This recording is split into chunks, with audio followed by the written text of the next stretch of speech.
नमस्कार। मैं doctor Manju Bhargavi language tutorial में आप सभी का हार्दिक स्वागत करती हूँ। आज हम लोग प्रेमचंद के साहित्य की प्रासंगिकता आज के संदर्भ में विषय पर विमर्श करेंगे। प्रेमचंद सुप्रसिद्ध साहित्यकार, उपन्यास सम्राट, कलम का सिपाही नाम से जनमानस में स्थित है। कारण मुंशी प्रेमचंद के समग्र साहित्य रचना यथार्थ है। यथार्थ का अर्थ है सहज, निज या ऐसे की तैसे चित्रण प्रस्तुत होना। वे यथार्थवादी साहित्यकार है। प्रेमचंद के साहित्य को यथार्थ साहित्य क्यों कहा जाता है? क्या उनसे पहले जितने भी साहित्यकर्मी थे, क्या वे यथार्थवादी नहीं थे? क्या प्रेमचंद के साहित्य को पढ़ते समय यथार्थवाद का अनुभव होता है? पाठक यथार्थवाद से संतुष्ट है? ये सारे सामान्य प्रश्न हमारे सामने आते हैं।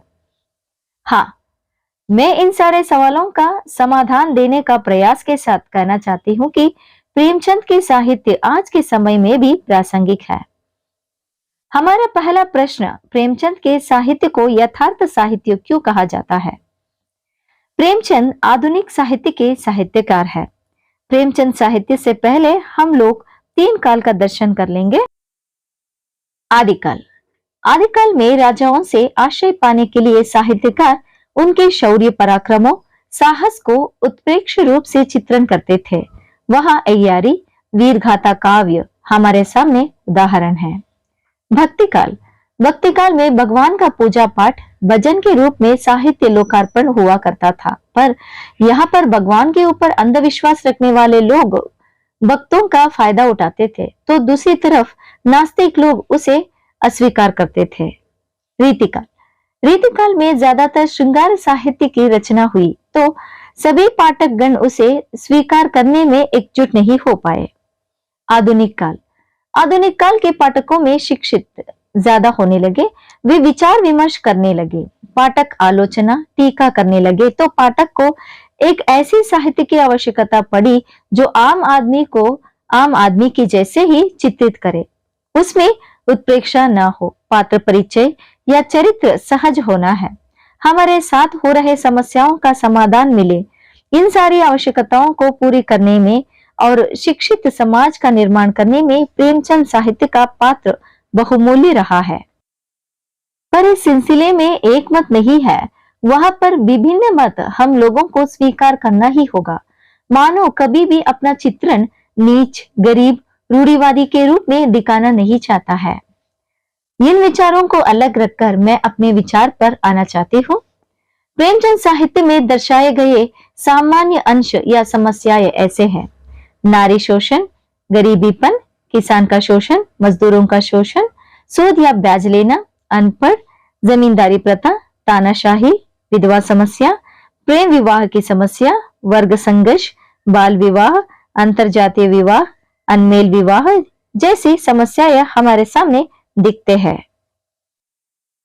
इन सारे अंशों से हम सहमत हो सकते हैं कि प्रेमचंद साहित्य को यथार्थ साहित्य मानने में पीछे नहीं हटना है। हमारा तीसरा प्रश्न, क्या प्रेमचंद के साहित्य को पढ़ते समय यथार्थवाद का अनुभव होता है?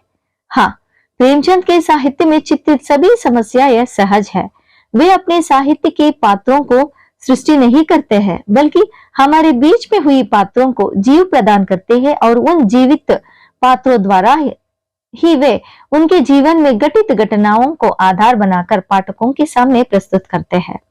प्रेमचंद के साहित्य में चित्रित पात्र गरीब या मध्यम वर्ग के होते हैं, तो उसी समय जमींदार या अमीर पात्र को भी वे उतना ही स्थान देकर हमारे सामने प्रस्तुत करते हैं। उनके सभी पात्र समानांतर रूप से चलते हैं, तो इन उदाहरण से हम मान सकते हैं कि प्रेमचंद के साहित्य को पढ़ते समय हमें यथार्थवाद का अनुभव होता है।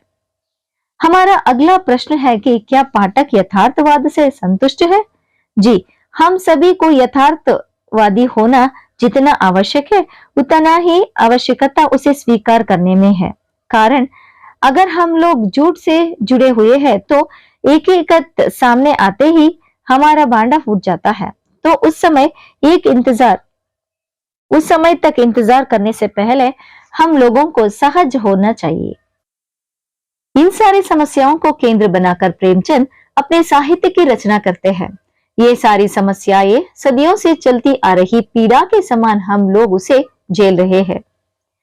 प्रेमचंद साहित्य की रचना काल स्वातंत्र पूर्व था। यहाँ पर हम देख सकते हैं कि स्वातंत्र पूर्व से ही ये सारे ज्वलंत समस्याएं चलती आ रही है। हम स्वातंत्र अंग्रेजों के दबाव से मिला, पर हमारी समस्याओं से अभी तक नहीं। कारण भारत में अनपढ़ लोगों की संख्या, विचारवादियों का गरीबों पर लगातार शोषण, किसान का उद्धार न होना, सूद ब्याज ज्यादा होना, गरीबों का आर्थिक स्थिति में सुधार न आना, गरीबी के कारण अनमेल विवाह और बाल विवाह को अपनाना, कभी नहीं घटने वाली वर्ग संघर्ष आदि।